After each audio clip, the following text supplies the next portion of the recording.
Welcome students. Today we are going to start a very important topic, that is solid state. Solid state और other states of matrix के बारे में थोड़ी बहुत जानकारी आपको लोअर क्लासेस में भी होगी. Solid is actually also a matter. तो पहले जान लें मैटर क्या है. You all know very well. Matter is anything that has mass and occupies space. तो जो भी मास कंटेन कर रहा हो, स्पेस ऑक्यूपाई कर रहा हो, वो मैटर कहलाता है. So this matter can be physically classified in following three types. एक solid, दूसरा liquid और तीसरा है gas. Now these solids, liquids and gases, इनका जो broad classification है वो इनके molecular arrangement, intermolecular space और इनके बीच में लगने वाला intermolecular forces के आधार पर है. So हम लोग देखते हैं सॉलिड्स में जैसा देखा जा सकता है कि जो पार्टिकल्स है they are very closely spaced. It can be seen here. Liquids में ये पार्टिकल्स में थोड़ा बहुत डिस्टेंस होगा, so there will be some intermolecular distance. और गैसेस में ये इंटरमोलिकुलर डिस्टेंस बहुत ज़्यादा बढ़ जाता है. इंटरमोलिकुलर डिस्टेंस बढ़ने से मोलिकुलर फोर्सेस ऑफ अट्रैक्शन कमजोर होते हैं, इसलिए they are free to move in all directions. यहाँ पर मूवमेंट किसी एक डायरेक्शन में होगा. यहाँ पे movement is restricted, only vibration is allowed. So basic differences between solid, liquids and gases को यहाँ देखिए हम लोग. Particles, in case of solids, particles are closely packed and hence can only vibrate. while in liquids, particles can show rotation, vibration and translational motion, but only in two dimension. While in case of gases, particles are at far distance apart and hence show all types of motion in three dimension. Okay. Second difference देखते हैं. Solids का they have fixed shape, size and volume, while these liquids have only fixed volume. While in case of gases, nothing is fixed, neither volume nor size nor shape. Okay. बाकी differences, there are so many differences जो lower classes में है. कुछ elementary idea उसके बारे में होगी आप लोगों को. सो बेसिकली हमारा कंसर्न है ये सॉलिड स्टेट. तो हम सॉलिड्स को क्लासीफाई करते हैं further. This solid can be classified into two parts. One is crystalline solid और true solid, and second is amorphous solid और नॉन क्रिस्टलाइन सॉलिड. इस अमॉर्फस सॉलिड को लिक्विड क्रिस्टल, सीडो सॉलिड या mesomorphic solid भी कहते हैं. So there are different names for this amorphous solid.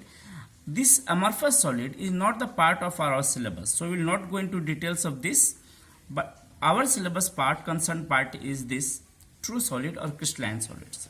Now see, these crystalline solids can again be classified into molecular solids, covalent solids, ionic solids and metallic solids. So in single page I have tried to summarize all the classifications of the solids.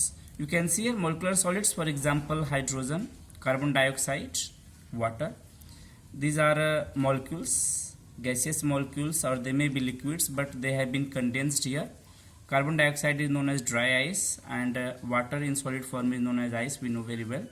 Now again covalent solids is just, for example, take diamond and graphite. Then ionic solid consists of sodium chloride and calcium oxide and many other examples like cesium chloride. Metallic solids are metals like iron, copper and silver. Let us see the difference between crystalline and non-crystalline solids. Crystalline solids are actually true solids, non-crystalline are pseudo solids. So let us see the difference between them. See, crystalline solids, they have got regular arrangement of close packing for long range order, while non-crystalline solids have short range close packing of particles. See here, I have tried to show the arrangement of the particles in crystalline solids and non-crystalline solids. Crystalline solids में देख सकते हैं यहाँ पर blue and black dots हैं. They have got different arrangement here. See, blue dot is followed by black dot, and again 3D dimension can be repeated in this way. So you can see regular arrangement of blue and black, and systematically here also you can see here there is a regular arrangement in one or two other way. But in case of non-crystalline solids, see, regularity is followed to some extent, but later on this regular arrangement is disturbed. so they do not possess any regular arrangement of particles. ठीक है, तो जो long range order का arrangement यहाँ है वो इसमें देखने को नहीं मिलता है. Second, this, as we know very well, that the crystalline solids, they are known as true solids, while non-crystalline solids are known as pseudo solids or supercooled liquids. देखने में solids होते हैं, but they have got properties, some properties similar to that of liquids also.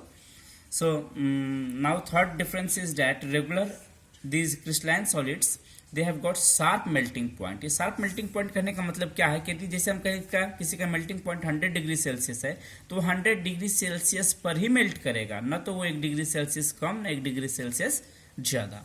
लेकिन यहाँ पर non crystalline solids की यदि बात करें तो they have got range of melting point. जैसे हमने एक एग्जांपल दिया 95 degree Celsius to 102 degree Celsius. कहने का मतलब ये हुआ कि इसका कोई टेम्परेचर फिक्स नहीं हो. 95 से कोई एक एग्जांपल ले लें, जैसे फॉर इंस्टेंस की कोई सॉलिड है जिसका मेल्टिंग पॉइंट 95 से 102 के बीच में आ रहा है, तो इसमें कहीं भी किसी भी टेम्परेचर पर वो मेल्ट कर सकता है, तो कोई फिक्स टेम्परेचर यहाँ पर नहीं मिल रहा. Now the fourth and very most important difference between this crystalline and non crystalline solids is the anisotropy. See, these non-crystalline solids are isotropic while these crystalline solids are anisotropic. Anisotropy है क्या, इसे जान लें पहले.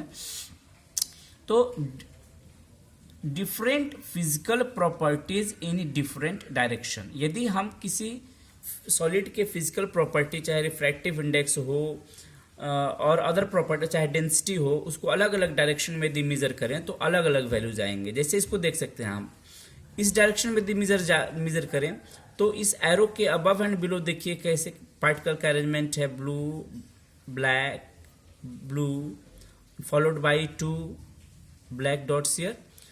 यदि इसको diagonally हम लोग देखें तो अरेंजमेंट कुछ और हो जाता है. The difference can be see here.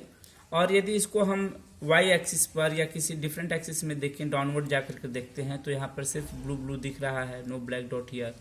ठीक है, लेकिन यही चीज यदि हम यहाँ पर आइसोट्रोपिक केस में देखें, मीन्स नॉन क्रिस्टलाइन केस में देखें, तो चूंकि अरेंजमेंट इसका फिक्स है नहीं, तो they almost so similar behaviour in different direction. So their physical properties are same in different directions. Some examples as I have given earlier also, sodium chloride, quartz and diamond etc., they are constitute crystalline solids. And examples of these non-crystalline solids are rubber, plastic, glass. एक बात और बता दें, जो polymers होते हैं, जो large molecules होते हैं, fats molecules and synthesized polymers of basically of organic class, they all constitute of these non-crystalline solids.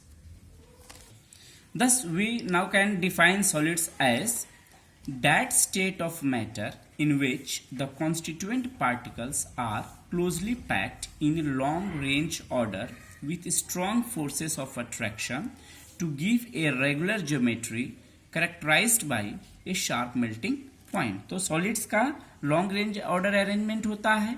long range order arrangement के कारण उनकी एक regular geometry बन जाती है, और रेगुलर ज्योमेट्री बनने के कारण उनका एक कैरेक्टरिस्टिक शार्प मेल्टिंग पॉइंट होता है. तो हर एक सॉलिड का अपना एक फिक्स मेल्टिंग पॉइंट होता है.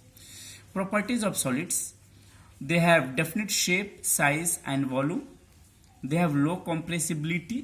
लो कंप्रेसिबिलिटी यह देखा जा सकता है, जैसे गैस है, लिक्विड है, सॉलिड है, तो गैस के जो पार्टिकल्स होते हैं, P1 स्टैंड्स फॉर पार्टिकल, तो गैस के जो पार्टिकल्स हैं वो फार अपार्ट है. इनके बीच का इंटरन्यूक्लियर डिस्टेंस, जिसको कि आर से यहाँ पर शो किया जा रहा है, देखिए ज़्यादा होता है, तो इसको दबाया जा सकता है.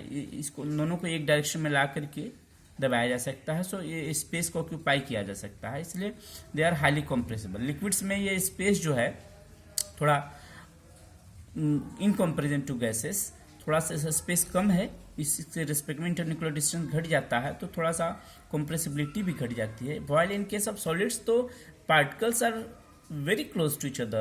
The intermolecular space or internuclear distance is negligible, so they are non-compressible. अच्छा, यदि ये नॉन कंप्रेसिबल हैं, इनकी कंप्रेसिबिलिटी यदि लो है तो फ्लेक्सिबिलिटी भी लो होगी. फ्लेक्सिबिलिटी का मतलब है कि अब पार्टिकल्स को आप दूर करिए, जैसे इन दोनों को पास में ला रहे हैं तो कंप्रेस करना हुआ. इन पार्टिकल्स को यदि दूर ले जाएं एक दूसरे से तो फ्लेक्सिबिलिटी कहलाएगी. तो यदि इनकी कंप्रेसिबिलिटी लो होती है तो फ्लेक्सिबिलिटी भी लो होती है. They have got low diffusion, they have got high melting point and boiling point due to characteristic geometry, and they are conductors of heat and electricity. Now students, I am leaving here you with one question.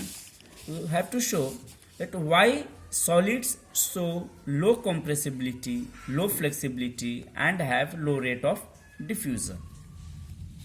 Now let us see the classification of solids. तो अब बच्चों, जब हम लोग solids की बात करेंगे तो हमारा मतलब होगा ट्रू सॉलिड से, क्रिस्टलाइन सॉलिड से. तो क्लासिफिकेशन ऑफ सॉलिड देखें तो सॉलिड्स को जैसा कि हमने पहले डिवाइड किया था, मोलिकुलर सॉलिड्स, कोवेलेंट सॉलिड, आयनिक सॉलिड और मेटालिक सॉलिड. तो हियर हम लोग क्लासिफिकेशन के साथ साथ इनके बीच में डिफरेंसेस को भी देखेंगे. तो some differences of these solids have been given here on the basis of their particle arrangement, forces of attraction, melting point, boiling point and conductance. So let us see one by one. Particles. According to particles size or placement nature, molecular solids have molecules or atoms as constituent particles. Covalent solid में non metals होते हैं constituent particle के रूप में. आयनिक solid में ions होते हैं in the form of cations and anions. और मेटालिक सॉलिड्स में मेटल के एटम्स होते हैं. फोर्सेस ऑफ अट्रैक्शन के पॉइंट ऑफ व्यू से यदि देखा जाए तो मोलिकुलर सॉलिड में जो फोर्सेस ऑफ अट्रैक्शन लगते हैं बहुत ही वीक होते हैं. जैसे वैंडरवाल फोर्सेस. वैंडरवाल फोर्सेस में डिफरेंट फोर्सेस आते हैं, London forces, hydrogen bond forces, dipole forces, dipole interaction forces, जिसकी स्टडी आपने 11th क्लास में या लोअर क्लासेस में की होगी. डिटेल्ड स्टडी जाननी होगी इसके बारे में तो you can look for my other videos. I will upload there. Now second, covalent solids force of attraction के पॉइंट ऑफ व्यू से तो इसमें कोवेलेंट सॉलिड्स कोवेलेंट बॉन्ड से बने होंगे. आयनिक सॉलिड में इलेक्ट्रोस्टैटिक फोर्सेस ऑफ अट्रैक्शन या आयनिक बॉन्ड पाया जाता है, जबकि metallic bond force of attraction के रूप में काम करता है मेटेलिक सॉलिड्स में. मेल्टिंग पॉइंट, बॉइलिंग पॉइंट में तो चूंकि यहाँ पे मोलिकुलर फोर्सेस ऑफ अट्रैक्शन बड़े वीक होते हैं तो मेल्टिंग पॉइंट, बॉइलिंग पॉइंट यहाँ पर लो होगा. In case here covalent bond is strong so they will be having high melting point, boiling point. Here melting point, boiling point will be very high and very high.